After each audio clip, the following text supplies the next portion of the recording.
Hey guys, today I'm doing my April wrap up and I had a really good reading month this month and April's one of my favourite months. It's autumn here in New Zealand, which is my favourite season, and 21 Pilots came to New Zealand, so I got to see them and that was awesome. And it's my birthday month and I just really liked April. So yeah, a lot of these books that I read this month, actually most of them were library books as usual. This month I actually had to return some already, so I don't have them all with me still. The first book I read this month was Oblivion by Jennifer L. Armentrout. I did a little video about shit Damon says, which I will link down below because he had some interesting lines and I rated it 2 out of 5 stars, so if you want to know more about my thoughts on that book I will link that video down below. The next book that I read this month was Paws and Whiskers by Jacqueline Wilson. It was a collection of short stories that Jacqueline Wilson collated together, so all by different authors. It was first of all clearly a children's book. It was in the YA section at my library, so I don't really understand why. So it wasn't exactly what I was expecting, but it was excerpts from different novels and classic tales and some short stories that were written specifically for the book, and they were all about cats or dogs, mostly about cats. And some of the stories were really heartwarming and really fun, some of them were really sad, and some of them were very, very weird. Like there was this one story where a cat teaches a kid how to do ballet. I had read some of them before in my own childhood and I rated it 3 out of 5 stars. I generally don't pick up children's books, so wasn't really that keen on it in the end. The next book I read was To All the Boys I've Loved Before by Jenny Han. This is a YA contemporary novel and I really liked it. The story didn't really go where I expected from the synopsis. It says it's about a girl who wrote a bunch of love letters and never sent them, and then one day they get sent and then she's dealing with the aftermath of that. So it is kind of about that, but the story kind of took a twist that I wasn't expecting, which was good. I really liked what happened in the story. I can't really say like without spoiling it, but I really liked where the story went. The pacing was really good. It was set over like a whole year I think, and I read the book within a couple days, and I love when you can read like someone's whole year in a couple days. I liked the complexity of the characters and their relationships with one another, so especially between the sisters in this story, that was really nice, and the relationships between friends, romantic relationships, all of that stuff was really well developed, and it had some really nice quotes in it which I wrote down. So I rated that book 4 out of 5 stars. The next book I read was The Winner's Curse by Marie Rutkowski. That was one that I'd been really anticipating because I'd heard good things about it. It has a beautiful cover. Kind of historical fiction but not based on an actual historical event, and it's fantasy but there's no magic in it, so I really liked those elements. That was something interesting that I'd never really read that kind of genre before. I like that there was a lot that centered around politics, slavery, war strategy. Like that was all really interesting stuff to me. But one thing was that I didn't really connect with the characters. I don't know if that'll change as the series goes on, and I know a lot of people said what they liked about the book was the characters. They really identified with them. I just didn't. So just wasn't really for me in that regard, but I'll probably finish the series because I am curious to know what would happen. I rated that one 3 out of 5 stars. The next book I read was Since You've Been Gone by Morgan Matson. I did a full review of this, so I'll link that down below if you want to hear my thoughts on this book. I rated it 5 out of 5 stars. The next book I read was City of Glass by Cassandra Clare. It's the 3rd book in the Mortal Instruments series and I loved it. Every time I read another book in the Mortal Instruments series, I'm liking it better than the previous one, so my hopes for the rest of the series are really high. The next month I'm hoping just to get through the Infernal Devices, really looking forward to that one, and then I'll get back into the Mortal Instruments series. So I'm reading them by publication date because I've heard that's the best way to do it. There was so much action in City of Glass, so many feels. I can see how it was originally the very end of the Mortal Instruments series. Like I don't really know where they're going to take the series from here because I was really happy with how it ended, so yeah, it was really good. Rated it 4 out of 5 stars. The next book I read, I think now I'm up to the books that I still have, was Save Me Kurt Cobain by Jenny Manzer. This is another YA contemporary.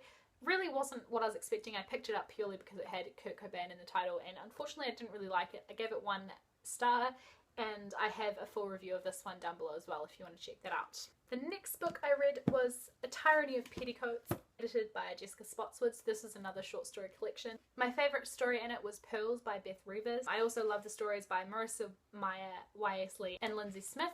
They were my favourite ones. In the early stories, because it's kind of organised by time period, so the first stories start off in the 1700s and then the final stories are in the early 1900s.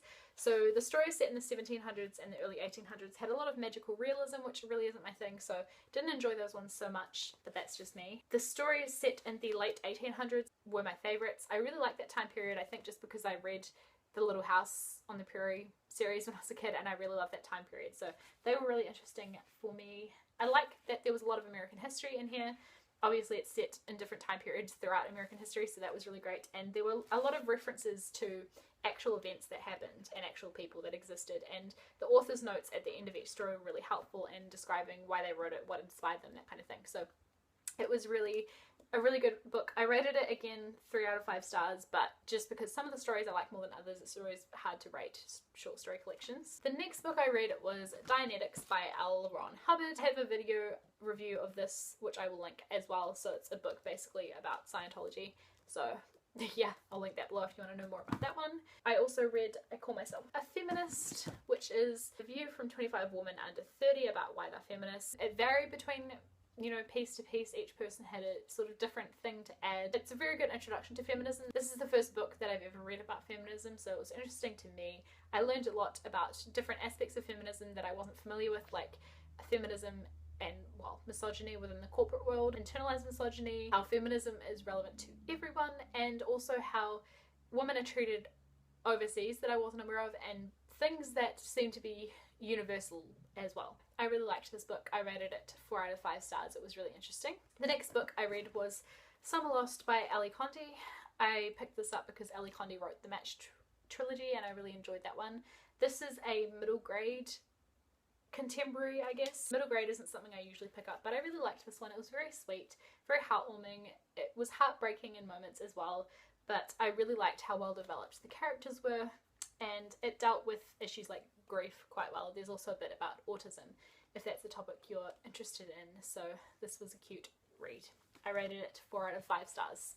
The next book I read was The Girl Who Fell by Shannon M. Parker. Rated this one 5 out of 5 stars as well. I also have a video about abusive relationships in YA linked down below, because this was a YA contemporary about an abusive relationship, which kind of inspired that video. So I talk more about this book in that video, so I'll link that down below. I'm linking a lot of videos this month, but I had a lot to say. The next book I read was Me and Earl and the Dying Girl by Jessie Andrews. This one I've heard a lot of hype about, and I wasn't disappointed. I had no idea what this was about. I thought it was like a YA contemporary, so I was expecting something a little like sappy, but it was really, really weird and really funny, and it had the most unique writing style I've ever seen, the most unique structure. You kind of just have to read it to see what I mean, but it's very, very interesting. I really liked the narration style by Greg, the main character. He comes across as like a Holden Caulfield kind of character, but with a very, very phenomenal sense of humour. He definitely could be a comedian. I wouldn't be surprised if Jessie Andrews was a comedian. I don't think he is, but I wouldn't be surprised if he was, because that's how funny this book was. It's a little bit crude, so if you're not into that kind of thing, you might not like it, but then I'm not really a crude humour kind of girl, but I still enjoyed it. I rated it 5 out of 5 stars. Definitely the funniest book I've ever read. I don't really pick up funny books very often, so that was a nice surprise. I watched the movie as well. I have to say I liked the book better, but I have heard people say they liked the movie better, but they're usually people who watched the movie first. The movie is also weird, but it's not as funny. I felt it was definitely took a more serious tone, which is fair enough. I still liked the movie, I just liked the book better. I also did a couple rereads. So the first book I reread was Sophie's Legacy by Leslie Elliott. So I reread this to go along with my discussion video about abusive relationships and why I thought this was a good book to read for that. I've read this book several times now, I think, so definitely recommend this one. I think I previously rated it 4 out of 5 stars. I decided that I'm not going to put rereads on my Goodreads just because I don't want to constantly be re-rating and having to re-review books and have the dates change and stuff. It's just kind of annoying, so I haven't put this on Goodreads, and the other reread I'm doing I won't put up either because I don't really want it to count towards my Goodreads since I've read them before. The next book that I reread was Harry Potter and the Order of the Phoenix. I'm actually still rereading this at the moment, but I know that I'm going to finish it before the end of April because as I'm filming this, it's not quite the end of April yet. So I will finish this one. I'm really enjoying it so far. I love rereading Harry Potter. It's one of the most fun things. And I'm really pleased that I got to this one finally this month because I've been meaning to reread it for a while, and just because it's so big, I've been putting it off, so I'm glad that I got around to this. I really, really like it. So that is all the books that I read for this month. Thank you guys for watching. Make sure you check out all those videos that I linked below if you haven't seen them already, and I will see you guys in a couple days with my May TBR. Bye.